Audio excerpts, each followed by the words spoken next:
morning, everyone. Welcome back to the eBay shop. My name's Corey with Grams and Pops Vintage, and Teresa and I are out here pulling our orders from the weekend. And while we're doing that, we figured we'd share a conversation with you that we've been having about a new discovery about reselling that we think kind of stinks. But before we get too far into that subject, we've got a lot of orders to pull. I think 19 or 20 orders over the weekend for roughly $1,500, a little over. Let's go grab the first item and see what actually sold this weekend. All right, so first we have a Department 56 lamp post, like a double lamp post. All right, we got this one right here. And I won't pull those out of the bag, but they're little lamp posts. And these came with our bulk buy. We don't have much in them. At this point, we're in the profit on all of that bulk buy. So these sold for $11.99 plus shipping. And then we have a Barbie and the Sensation Bopsy doll.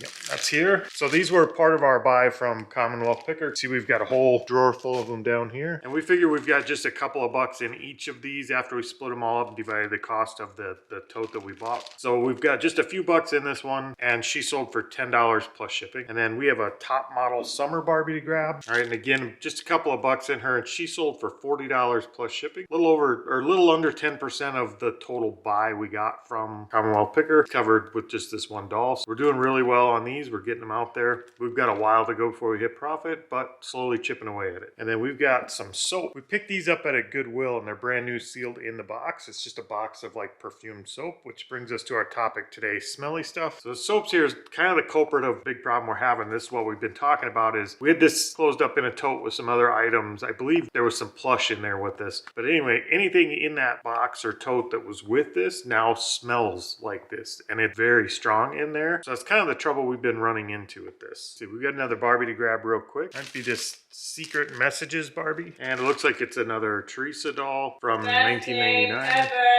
And it looks like her hair's been chopped, but maybe not. She sold for $8.99 plus shipping. We've got a Hair-tastic Barbie. Judging by the purple hair, I'm gonna say that's her. That is her. All right, so again, just a couple of dollars in her, and she sold for $11.99 plus shipping. And you can see we have all these Barbies in bags. One, it's easy to label them and keep them ordered like this, but two, another part we discovered when we were talking about the soap is Barbie's hair actually absorbs smell really well. If you've got anything in the box with them like this, their hair will pick up that smell. So just bagging them each individually kind of helps protect against that, but it also lets you label. All right, and it looks like we've got some football cards to pull. This weekend, we actually made like a big promotional sale where we put a bunch of stuff at like 25% off if it's been in the store for a while. The cards, because we have so many of them, actually fell into that category. So we ended up selling quite a few cards. So these are the original wax pack cards. And based on the amount of these we have in the cases broke out, we got about $5 per box in these. And we sold this box for $99 plus shipping. And then we have another one of those, just another wax pack, but it's combined with one of these, a cellophane pack. So it's like these packages wrapped in the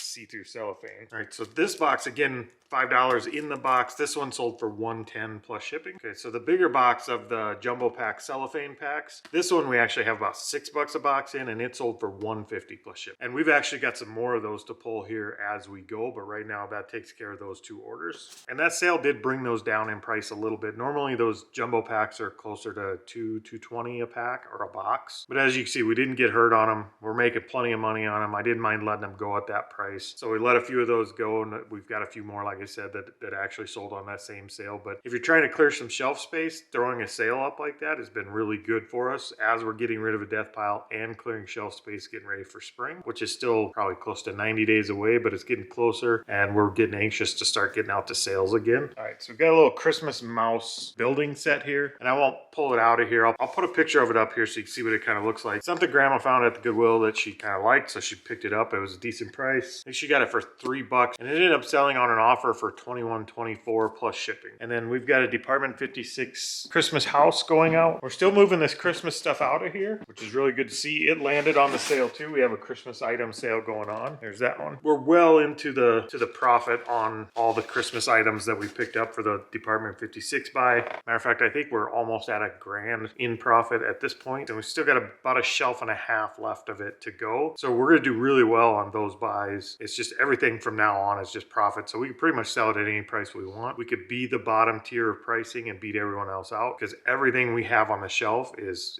free to us at this point. Okay, so we've got some little cars. What are they called? Madari street cars. They're kind of cool little cars. They come with screwdrivers and extra parts, and you pull them apart, put them back together. Yep, that's them right there. All right.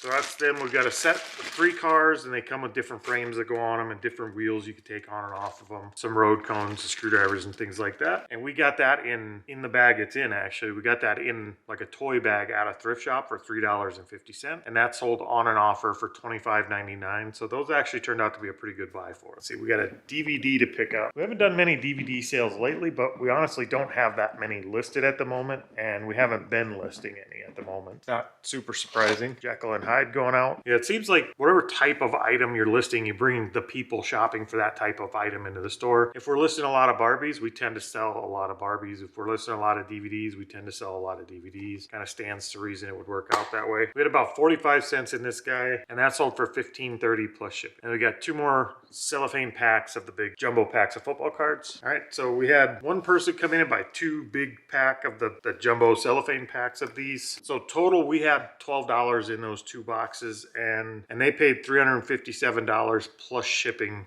for those 2 boxes. All right, and then we sold something I've been wanting to sell for a long time. We picked it up. I was excited about it. It was kind of a big ticket item. Well, sale-wise, big ticket item. Purchase, we didn't pay that much for it. And that's this Harley Davidson jacket. It's a 100th anniversary Harley jacket. 1903 to 2003. It's a 2003 jacket. Really nice shape. Looks like it's barely been worn much at all. And we picked this up at a garage sale for 40 bucks. And we were super stoked the day we picked it up. And we just lowered the price on this. We had it priced a little high, I think, but we just lowered the price. I think we probably lowered it too low, but it landed on one of our sales as well. So it went out at $150 plus shipping. And this kind of falls into our same topic here is clothing. When we're boxing up our clothing here, you can kind of see the tote I took that out of. We've just been kind of folding our clothes up and putting them in totes and try and get as much in the tote as we can, which has actually been a really good way to do it. We're getting a lot in there. What we are finding out slowly but surely, and it's been kind of a horrible discovery, is that when one thing in that box stinks, just like with the soap, bad smells, if you get one shirt that's got a little bit of a BO in it or a smoke smell in it or anything like that, that whole tote turns into a giant hot box of nasty stank. So you really kind of take one bad apple, ruins a whole bunch.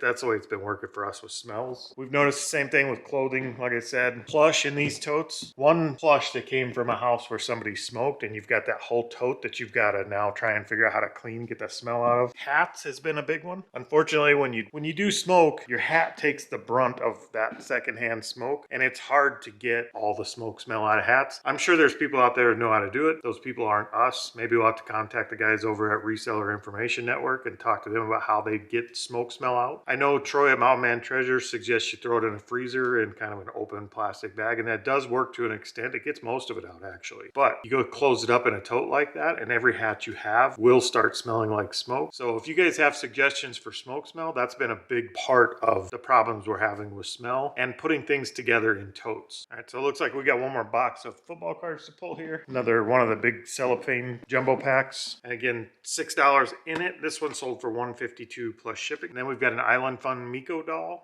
Okay, that's that one there. We'll have to get you an update on where we are with these. I know we've sold more than a few of them now, and they're selling pretty good. So we'll get an updated sheet on where we actually stand in terms of getting back to break even. But we had $11.99 plus shipping is what we sold her for. And then we've got a Littlest Pet Shop to grab. All right, so that's the one right there. Littlest Pet Shop, Pet Pears Bear, $8.30. So we got 35 cents in that one, and it sold for $2.49 plus shipping, and it'll just go in a little padded envelope and ship right out. And we've got a snowman with bells, it says. I just asked Grams today, and we are in the profit on our snowman collection. I'm not sure if we had that in a video or not. We did go to a kind of a self-hosted estate sale. The lady had an entire snowman collection. I think she had maybe 60 or 80 pieces of snowmen. We bought the whole thing. I think we paid 60 bucks for it, and we are in the profit on that now. So all of these are just profit, and we've got quite a few left. So it's 69 cents in this guy here, and he sold for $8.49 plus shipping. He's kind of like a wood or plastic epoxy stuff. And then we've got one more Barbie to grab quick, and it is a ballet Teresa doll. Again, we had about $2 in this one, and she sold for $5 plus shipping. And these ship really easy. We just throw them in bubble wrap and put them in a padded envelope. All right, guys, so that's it for today. We're gonna get this stuff all packed up and get it out of here. If you have suggestions in terms of dealing with smells, more importantly, keeping smells from one thing from getting on other things and the storage for dealing with that, it'd be nice to store everything in its own little compartment and not have to worry about about it. Maybe bag everything up individually. We'd have to buy an awful lot of bags, especially for big things like jackets. I'm not sure how you'd bag hats up individually. I don't know, we may have to get creative with solutions, but if you guys have some answers on that or some ways that you deal with it right now, let us know in the comments. We'd like to know how you're doing it, and we could try some different ways out. We'll let you know what we come up with on this side. Thank you guys, and we'll see you next time.